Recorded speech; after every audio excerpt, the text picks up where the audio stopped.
World cup 2026 squad analysis episode 3 Argentina. আসন্ন 2026 FIFA world কাপকে সামনে রেখে আজ আমরা আর্জেন্টিনা ন্যাশনাল টিমের সম্ভাব্য স্কোয়াড প্রেডিক্ট করব এবং কোচ লিওনেল স্কালোনির ট্যাকটিক্স অনুযায়ী এই স্কোয়াড কতটা স্ট্রং তা বিশ্লেষণ করব। তো চলুন শুরু করা যাক। কোচের ট্যাকটিক্স ও requirement Argentina. Lionel Scaloni goalkeeper Emiliano Martinez, Geronimo Rulli, Walter Benitez, Juan Musso. Rating 9.2 out of 10। এই পজিশনে আর্জেন্টিনার সবচেয়ে বড় শক্তি হল big match stability. Emiliano Martinez বর্তমানে ইন্টারন্যাশনাল ফুটবলের অন্যতম ক্লাচ গোলকিপার।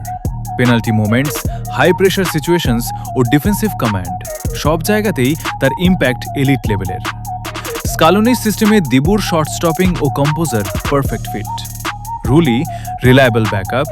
বেনিতেজ রেগুলার স্কোয়াডে থার্ড চয়েস তাই বিবেচনায় রাখছি, যদিও ক্লাবে গেম টাইম নেই।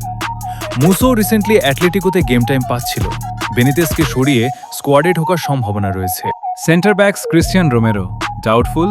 Lisandro Martinez, Nicolas Otamendi, Leonardo Balerdi, Facundo Medina, Marcos Senesi. Rating 9 out of 10। রোমেরোর যেহেতু ওয়ার্ল্ড কাপের পূর্বে ফিট হওয়ার সম্ভাবনা এখনও রয়েছে, তাই রোমেরো প্লাস লিসান্দ্রো পেয়ারিং এই দলের defensive backbone. Romero aggressive front foot defender আর লিসান্দ্রো বিল্ড আপ প্রোগ্রেশন ও প্রেস রেজিস্ট্যান্সে এলিট। ওটামেন্ডির এক্সপিরিয়েন্স ও লিডারশিপ কাজে লাগবে রোমেরো না থাকলে, যদিও রোটেশনাল রোলে। বালেদ্দি প্রো অ্যাক্টিভ ডিফেন্ডিংয়ের কারণে স্কালোনির সিস্টেমে স্ট্রং ফিট, আর Facundo Medina multiple role play করতে পারে। Senesi left footed CB option হিসেবে রেসে থাকবেন। Fullbacks Nahuel Molina, Nicolas Tagliafico, Gonzalo Montiel, Valentin Barco, Agustin Giay.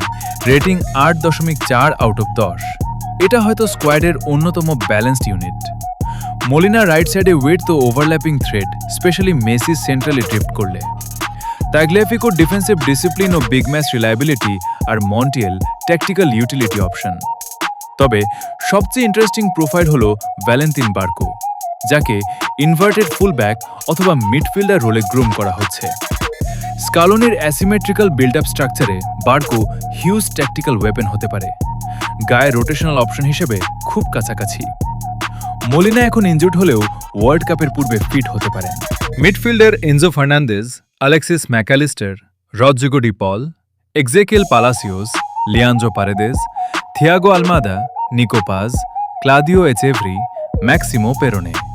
Rating 9.6 out of 10। বর্তমান আর্জেন্টিনা স্কোয়াডের সবচেয়ে ডেঞ্জারাস এরিয়া হচ্ছে মিডফিল্ড। এনজোর বিল্ড আপ, কন্ট্রোল ও প্রোগ্রেশন, ম্যাকালিস্টার রিদম ও পজিশনাল ব্যালেন্স মেনটেন করে, আর ডিপল পুরো প্রেস স্ট্রাকচারের ইঞ্জিন। প্যালাসিওস ট্যাকটিক্যাল স্ট্যাবিলিটি যোগ করে, পারেদেজ লো ব্লক ম্যাচে এখনও useful controller.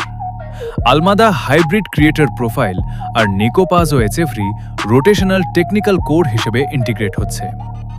পেরোনেও technically secure midfielder হিসেবে ডার্ক হর্স অপশন হতে পারে। Forward line Lionel Messi, Julian Alvarez, Lautaro Martinez, Giuliano Simeone, Nico Gonzalez, Paulo Jose Lopez, Matias Soule, Franco Mastantuono. Rating 9.4 out of 10। বর্তমান Argentina দলের attack আগের তুলনায় অনেক বেশি collective ও structured. Messi free creator রোলে chance creation ও tempo control করবেন। Julian Alvarez pressing, link up ও ট্রানজিশন থ্রেটের কারণে এই সিস্টেমের tactical heart. Lautaro Martinez box presence ও ফিনিশিং কোয়ালিটি যোগ করবেন। জুলিয়ানো সিমিওনে ওয়ার্ক রেট ও ট্যাকটিক্যাল ডিসিপ্লিনের জন্য গুরুত্বপূর্ণ, আর নিকো গঞ্জালেজ রয়েছে ভার্সেটাইলিটি ও ডিফেন্সিভ কন্ট্রিবিউশনের জন্য। Jose Lopez trusted rotational option হিসেবে ফিজিক্যাল প্রেজেন্স যোগ করতে পারে, আর মাতিয়াস শুলে creative right sided impact option হিসেবে বিবেচনায় থাকতে পারে। দেখা হবে পরবর্তী কোনো ভিডিওতে। সেই পর্যন্ত সুস্থ থাকুন, সাথে থাকুন এবং অবশ্যই আমাদের চ্যানেলটি সাবস্ক্রাইব করতে ভুলবেন না।